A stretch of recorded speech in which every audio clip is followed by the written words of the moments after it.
episode 2 of Beyond the Barbell.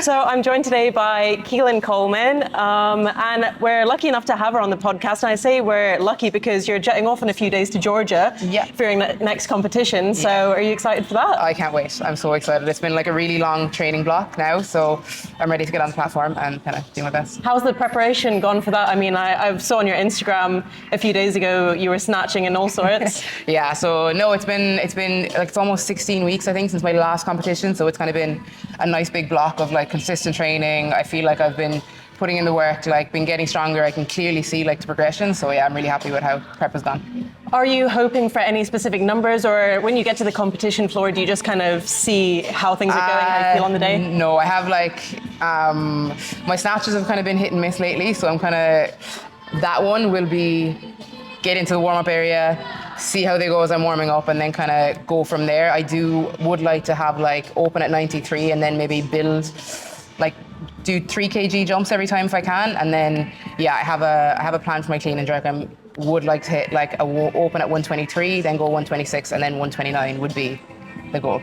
How do you prepare for something like this, especially with a big block in between? You have 16 weeks, so do you go hard, do you go heavy, do you go light and then build up until the training day, or do you do the opposite?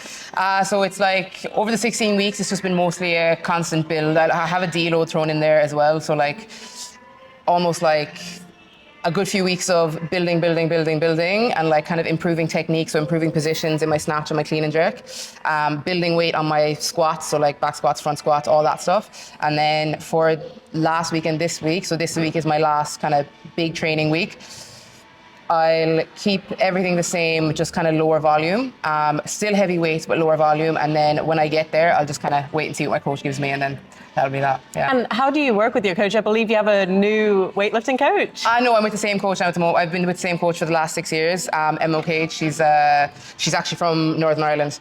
And yeah, no, we've been working together for 6 years. She was like my CrossFit coach, and then when I transitioned from CrossFit to weightlifting, like I was like, she knows me so well, so I was like, I wanted to keep that relationship going. So yeah, no, we've been sticking together, and I trust her with my planning. She knows my body, she knows what suits me, she knows how to make my body feel good before a competition, so I let her take care of all of that. How did you make that switch? Because obviously you need the base of Olympic lifting for CrossFit, exactly. But how did you know to zone in on that? So throughout my entire CrossFit career, it was very clear that like weightlifting was my strength. Like I was very strong. I was like, I love the technique side of things, so I love like getting better in that kind of sense. And then I only stopped doing CrossFit about a year, maybe 2 years ago. And as I said, like the weightlifting events would always be huge for me. Like they'd go so well. And then I did enjoy the fitness aspect of it, but it came to a point where I was like, okay, I think I can actually do something here with the Olympic weightlifting, so I'm going to go all in on that.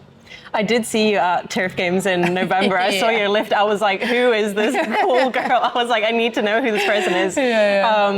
Was that your favorite event at Turf Games? Absolutely. And I love turf all the time. Like I've done it in London, I've done it here, obviously, and I've done it in Ireland as well. And like, it's always such a great event. But yeah, the weightlifting, the lifting event, always a favorite. What are your PRs in your lifts? My snatch is 97 kg and my clean and jerk is 124 kg. That is insane. When you started weightlifting, did you think that you were going to be able to hit those numbers? Oh, never. And even now, it's still like wild to me when I'm even like the numbers I'm putting up lately with my squats, and like obviously my snatch is getting that bit better. I'm still kind of like, I know I've such a long way to go, and like those numbers have to be increased by like 10 kilos over the next kind of couple of years, but like it's been crazy to see the progression. Yeah.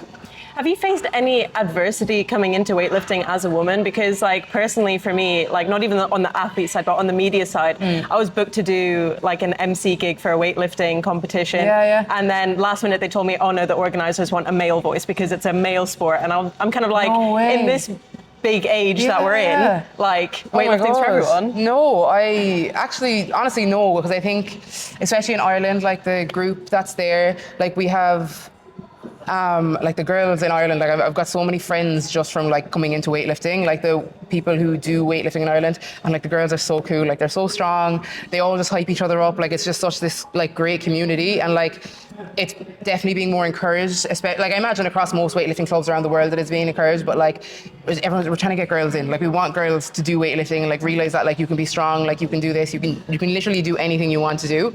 But no, honestly, even like across the guys in weightlifting Ireland as well, like they all think it's the best thing ever. They all think it's great. They love having the girls around. Like they love that the girls are killing it. So no, honestly, and I'm lucky for that. I'm glad I haven't, but yeah, no, it's been great. What advice would you give to someone who's newly in CrossFit, maybe who wants to lock in on weightlifting?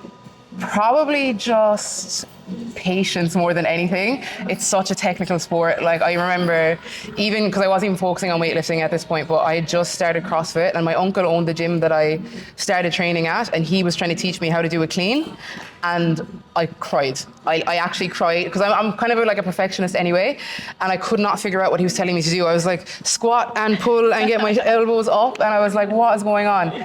Because I couldn't get it the first time, cried, got frustrated. I was like, this is ridiculous. Obviously, I didn't give up. I kept coming back, kept trying. But yeah, I think with Olympic weightlifting, it's just patience and like drill the technique. Technique is going to be absolutely everything. Strength then, build that with us. Would you say to somebody to stick with classes, or would you say to them to get a specific coach? I think it depends on what they enjoy. I know some people find it hard training on their own, even if that is with a coach, like one-to-one. But if you enjoy group training, then I would say try and find a weightlifting club, because the vibes in a weightlifting club are always good. Even at home, anytime I went from like my CrossFit gym to go train with like some of my friends at their weightlifting clubs, it was just, it's similar vibes, but obviously more focused on weightlifting, so it was more of what I wanted. It was really good. And then yeah, if their focus is like really, really pushing that boundary, then I would say get a coach. Yeah, definitely get a coach. Help you with that. How do you deal with the nerves on competition day? I mean, you're stepping out onto the floor, it's only you there in the spotlight, you have people watching you. How do you deal with that? It's so interesting, because even lately that's changed a lot for me, because I think when I did my first weightlifting competition, I think around my first international in like 2023, and I didn't have any nerves. I was like just excited. I was like, this is so cool. Like I'm just going to go out, lift what I can lift, and then have a good time. Whereas now it's like, I think it's because I'm lifting that much heavier. I'm like, I have a goal. I want to go to the Olympics. So it's like, there is that bit more pressure. It's like, I have to hit these lifts. Not that it's not fun, but it's a little bit more serious. Like, this has to go well. You need to do this right. So I do have a lot more nerves going into it, like the first initial lifts, because snatch is always first. So every time I went out for my snatch on the last comp I was at, like my legs felt like jelly. I was like, how am I going to push through the floor to get this bar moving anywhere? And like I missed one and I got two of them, so that was fine. But it's just, I think for me at the moment, it's just going to be doing it more. Try and like get used to it. Like obviously I have this competition. I'll have to go home in July for another comp, and then I'll hopefully have Worlds at the end of the year. So it's just kind of exposure, I think, is the best way. But I don't get too bad. Jelly legs was like the worst I got. Other than that, I know how to focus myself and keep myself in tune. What is the qualifying process for the Olympics? I'm not 100% on it, but I know that the qualifying process starts for 2028, it's starting with Worlds at the end of this year. And then it's going to be basically, as far as I know, there's going to be certain events that are qualification events over the next year and a half or whatever. And they essentially will take your best 5 totals from across those lifts. And then whatever your best 5 totals average out at, I think then it's like the top 10 athletes in the world will go. So yeah, it's fingers crossed. It's a big one, but no, I'm excited. I'm excited for the challenge. Yeah, the Olympic weightlifting has always been one of my favorite sports to watch at the Olympics, especially the women's division. I'm like, crazy. Men, like, yeah, you should be able to snatch 100 kilos. I always say this, and I'm like, it's so bad for me to say it. And I obviously respect all the men who do weightlifting. You're so strong, it's incredible. But I'm watching you snatch, as you said, 100, 120 kilos. I'm like, that's what you should be doing. That's what you should be doing, you know? But then the girls do it. I'm like, you're amazing.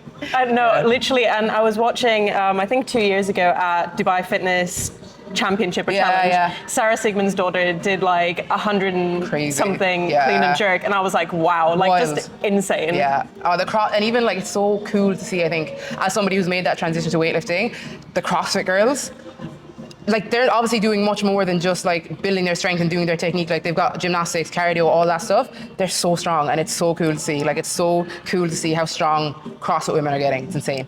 When you started CrossFit, was that kind of your goal to get to the CrossFit Games? I feel like that's every athlete's goal. It was. I was never somebody who ever did anything by half. So like every hobby I had wasn't really a hobby. I wanted to be like competing, and I wanted to like be the best that I could be at it. Like even just playing sport at home, so like like playing football, I was like, well, I need to play for Cork, and then I need to do this, and then I need to do this, and then I started horse riding, and I was like, well, I can't just enjoy this as a hobby. I have to compete. So I was like, I did show jumping, I did eventing, all that stuff, and I loved it. And then when I first started CrossFit, and then I figured out you could compete it, and I was like, that's perfect. Perfect. This is exactly what I need. And I think I was only doing CrossFit about 3 or 4 months, I think, before I like got onto Emma, and I was like, got onto her program and started training remotely with her, and then started doing like local comps, tried to do bigger local comps, and then I think I did my first international comp after about a year. But yeah, the goal is always CrossFit Games. I think I kind of realized early on it wasn't going to happen as an individual, so I did 2 years on a team. 2 years? Yeah, 2 years on a team, and honestly, it was the best experience of my life. We went to semi-finals. We never got far to the semi-finals, but like both semi-finals, we did Amsterdam and we did Berlin, and like with the best crew. Like I couldn't have had a better time. It was so good. Every CrossFit athlete that I've spoken to has literally been like, being on a team is the best time of my life. Honestly, like it was insane. We just got on so well, and I think we were all so competitive, and we were all like pushing each other so well. Like I remember that whole weekend in Berlin, like we just never stopped laughing. Do you know, that way? And it was just one of those things, like we literally did the best we could have done. We had such a great weekend competing wise, and then obviously had loads of fun. So like I actually couldn't have asked for anything better. It was so good. Obviously, competing in weightlifting comes with a lot of pressure. So who would you say is your biggest support? Oh, my mom. Easy. That's easily my mom. And like in everything I've ever done, that's always been the way. So like everything I've ever competed at, anything, she's always there. Like she's always there. And like she's, at the moment, with the last like 2 years that I've been just focusing on weightlifting, she's traveling the world. For her, obviously, she loves that. She gets to see all these different countries, but like she's mainly doing it to support me. Like she hasn't missed anything. She's been everywhere, so it's great. And it's like I love having her around. There's nothing better than family supporting you. Oh, it's incredible. I love it. Yeah. When did you move out to the UAE? Just over 2 years ago now. It was like March 23, I think. Yeah, March 2023. So yeah, I've just kind of pushed over the 2 year mark now. Was that to progress in your career or just to get away from miserable Irish weather? A little bit of both. It was, so I came out here to actually do a team for CrossFit Games again, because 2 friends from home, so 2 Irish crew were here, and they were like, jokingly kind of said to me, oh, sure, like, would you not come out here and we'll do a team and we'll go to semi-finals and maybe kind of go to the games? And I was like, yeah, really good one. Now these 2 were on the same programming that I was on, so my coach was kind of like, why don't you? Like, and I was like, and then in like the space of a week, it all kind of became super real. And then I was in contact with Folk Fitness, and then I was like, literally, I think had one conversation with them. A couple of days later, had another conversation, and then the following week, I was on a plane out here. So it was mainly to go team, and then that kind of fell apart as we were coming up to semi-finals. And then I was kind of like, I like it here anyway. I didn't just come out here to do this. Like I wouldn't have only moved across country to come out here or to do that. So I was like, I love it here. And like ever since I've been out here, I haven't looked back. It really is one of those places people say, oh, when are you going to come for a year or 2 years? And you end up staying for 10. Literally, like, and that's the way I see it going. Because I'm like, I never put a timeline on it. I was like, I'll just see how it goes. I'll like go with the flow. And then, but I have no intentions of like going home anytime soon. Yeah. And you coach as well. Yeah. So do you love that? Is that do you keep that very separate from your like competing training life? Yeah. I coach classes obviously, and then I have a few PTs and stuff like that. So like, yeah, it's just completely separate. I don't, it doesn't really interlap too much. Sometimes I do have like some of my girls will see me, like they follow me on Instagram, so they see me lifting and they'll be like, can we do that in our sessions? I'm like, of course we can. I'm like, don't have to ask me that twice. I'm like, yes, of course we can do Olympic lifting. And I love that and stuff, but yeah, no, it's great. Do you ever find that women in general are scared to start weightlifting? I think a lot of the time you have that scared of getting bulky thing where people are like, oh, I've heard that so many times. Yeah, exactly. And I'm like, and they look at me, but they love how I look. Yeah. For me. Yeah. Do you know, they don't want that from themselves, and I completely understand that. But I'm like, I train 3 hours a day, 6 days a week.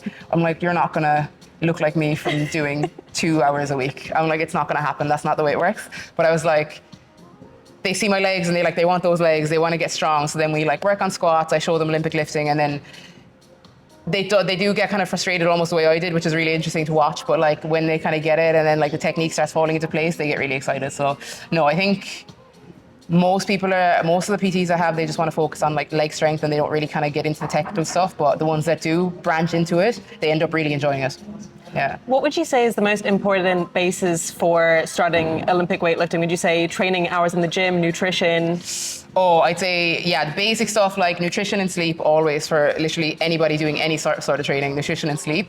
And then, yeah, building up your strength, focusing on technique, those would be the two then that I would focus on afterwards, yeah, definitely. What is the best piece of advice that you've ever been given? Oh, this is so funny.